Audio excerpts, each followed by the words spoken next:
আসসালামু আলাইকুম। আজকে খুবই গুরুত্বপূর্ণ একটি বিষয় আলোচনা করব। বাংলাদেশি স্টুডেন্টদের পক্ষ থেকে আমাদের ফেসবুক পেজ অথবা যারা আমাকে পার্সোনালি নক দিয়েছেন, তাদের ম্যাক্সিমামেরই কোশ্চেন ছিল পর্তুগালে পড়তে আসার জন্য আইএলটিএসটা ম্যান্ডেটরি কিনা। এটা আসলে এক বাক্যে বলাটা কঠিন, তাই মনে হয়েছে একটু বিস্তারিত আলোচনা করি। পর্তুগালে মাস্টার্স প্রোগ্রাম অথবা পিএইচডি প্রোগ্রামে আসার জন্য আইএলটিএস অথবা প্রফিসিয়েন্সি সার্টিফিকেট ম্যান্ডেটরি না। বাট ব্যাচেলার প্রোগ্রামের জন্য সিনারিটা ডিফারেন্ট। ব্যাচেলার প্রোগ্রামে আইএলটিএসটা ম্যান্ডেটরি অথবা প্রফিসিয়েন্সি সার্টিফিকেট তাকে জমা দিতেই হবে। কিন্তু মাস্টার্স প্রোগ্রাম অথবা পিএইচডি প্রোগ্রামের স্টুডেন্টদের যদি বাংলাদেশের university medium of instruction English হয়ে থাকে, তাহলে তাদের এই আইএলটিএস অথবা প্রফিসিয়েন্সি সার্টিফিকেটটা ম্যান্ডেটরি না।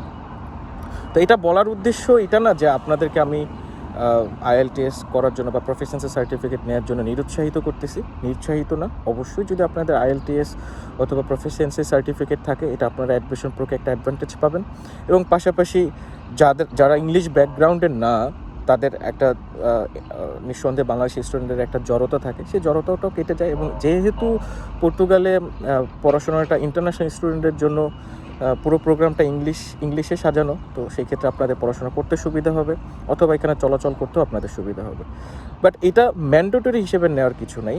আপনাদের আইএলটিএসটা যে এখানে বা প্রফেশনাল সার্টিফিকেট ম্যান্ডেটরি করা আছে এরকমটা না। আমি বেশ কিছু ইউনিভার্সিটির ওয়েবসাইট এবং অ্যাডমিশন লিঙ্ক দিয়ে দিব, আপনারা এখানে গিয়ে যাচাই করে দেখতে পারেন। নিঃসন্দেহে এটা ম্যান্ডেটরি করা না। বাট আপনাদের যার আইএলটিএস অথবা প্রফেশনাল সার্টিফিকেট আছে, তারা নিঃসন্দেহে একটা অ্যাডভান্টেজ পাবেন। আমার নিজেরও আইএলটিএস করা ছিল না। ইভেন আমি এখানে যত বাংলাদেশি স্টুডেন্ট কমিউনিটি আছে সবার সাথে আমি এই পর্তুগালে আসার যে প্রক্রিয়াটা অথবা অ্যাডমিশন প্রক্রিয়াটা, এটা নিয়ে আমি আলোচনা করি। মোটামুটি আমি যাদের সাথে আমার আলোচনা হয়েছে, যতজনের সাথে আলোচনা হয়েছে, এর মধ্যে 90% স্টুডেন্টেরই আইএলটিএস বা প্রফিসিয়েন্সি সার্টিফিকেট ছিল না, কিন্তু তারা তাদের অ্যাডমিশন প্রক্রিয়া খুব সুন্দরভাবে সম্পন্ন করেছেন এবং তাদের এখন পর্যন্ত কোনো ধরনের সমস্যার সম্মুখীন হতে হয়নি। ব্যাচেলরদের জন্য আগেই বলছি, ব্যাচেলরদের জন্য সিনিয়রিটি ডিফারেন্ট। তাদেরকে নিঃসন্দেহে প্রফিসিয়েন্সি সার্টিফিকেটটা অর্জন করতেই হবে, এটা আসলে বিকল্প নেই।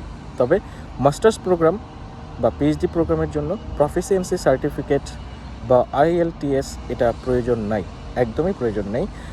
যদি কারো থাকে সেই ক্ষেত্রে সে অ্যাডভান্টেজ পাবেন। এবং যেহেতু এখানে পড়াশোনাটা ইন্টারন্যাশনাল স্টুডেন্টের জন্য ইংলিশ মিডিয়াম বা বলেন ইংলিশ ল্যাঙ্গুয়েজে পড়াশোনা করা হয়, তো সেক্ষেত্রে তারা একটা অ্যাডভান্টেজ এখানে পাবেন, নিঃসন্দেহে পাবেন। এরপরও যদি কোনো কোশ্চেন থাকে বা জানার আরও ফার্দার কোনো কোশ্চেন থাকে, আপনারা আমাকে নক করতে পারেন বা আমাদের পেজে নক করতে পারেন। আমরা সেখানে আপনাদেরকে অ্যান্সার দেওয়ার চেষ্টা করব। আসসালামু আলাইকুম, ভালো থাকবেন।